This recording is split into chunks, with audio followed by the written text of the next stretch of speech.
drink. Spiritually, they were able to feed on God and recognize the presence of God, who had been alongside them all the time since Moses had led them out of Egypt. Here is Jesus talking about something that had brought the people back together, though it had been a hard lesson way back in the past, in the time of Moses. It had been a hard lesson because they were thirsty. They were definitely thirsty and felt that they were dying. Perhaps they were panicking, and how would you feel? Yes, they wanted to go back to a place where they could find water, even if it was among their enemies, the Egyptians, because at least they would live, and their bones wouldn't just dry in the heat of the desert.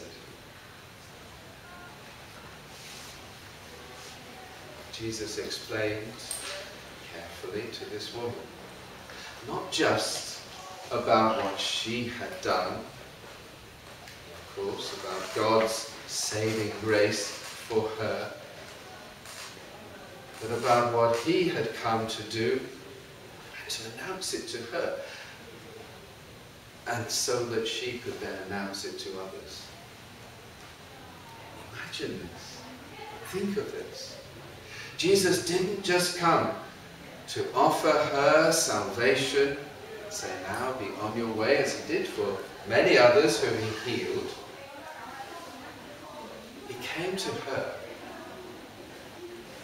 He came specially round that route via Sychar in Samaria to meet with her, to offer her salvation, and then to give her something to do. To give her the privilege, her, a Samaritan woman, not a Jewish man, but a Samaritan woman, quite the opposite almost in personality terms, to give to her the privilege and the opportunity to be, at least in terms of John's Gospel, the first evangelist. As far as we know, there may have been others, yes, and there were disciples who went and called their brothers to come to Jesus. But beyond them, the first evangelist to go back into the town and call others to Jesus.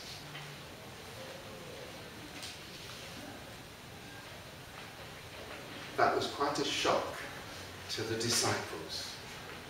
They hadn't seen this before. It was a shock for them to see Jesus talking there by the well, just between the two of them, Jesus and a Samaritan woman. Their teacher, the one they knew was the most knowledgeable person about their religion,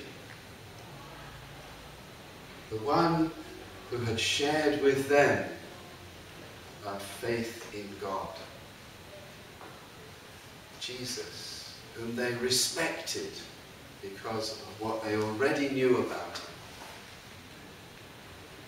Now, lowering himself, as they thought, as good Jews, to talk with a Samaritan woman. Jesus gave her the privilege to be the first evangelist.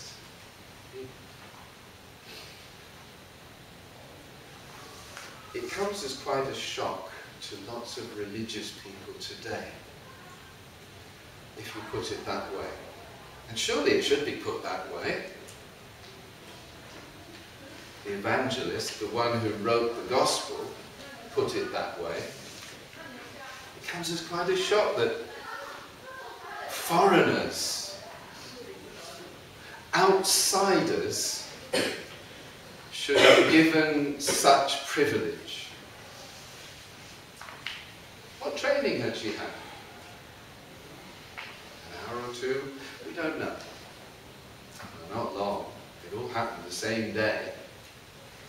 What training had she had? What qualifications did she have? Did she have a degree in theology? She knew something about Samaritan theology. She knew their objections to some of the Jewish practices. Had she been with Jesus long enough to be able to go out and tell people about him?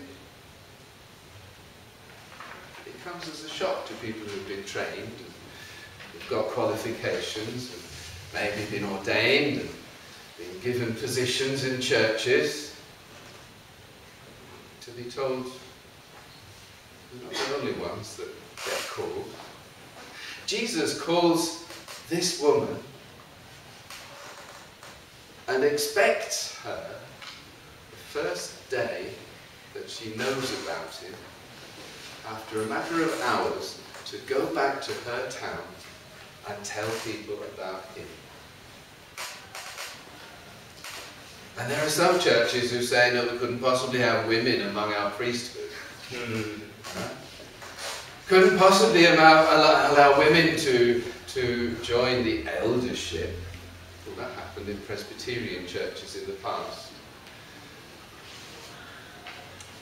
Some of us are very proud that in our church in England we've had women ministers for more than 100 years now. It's a longer tradition than most churches. Proud of it? Well, we shouldn't be.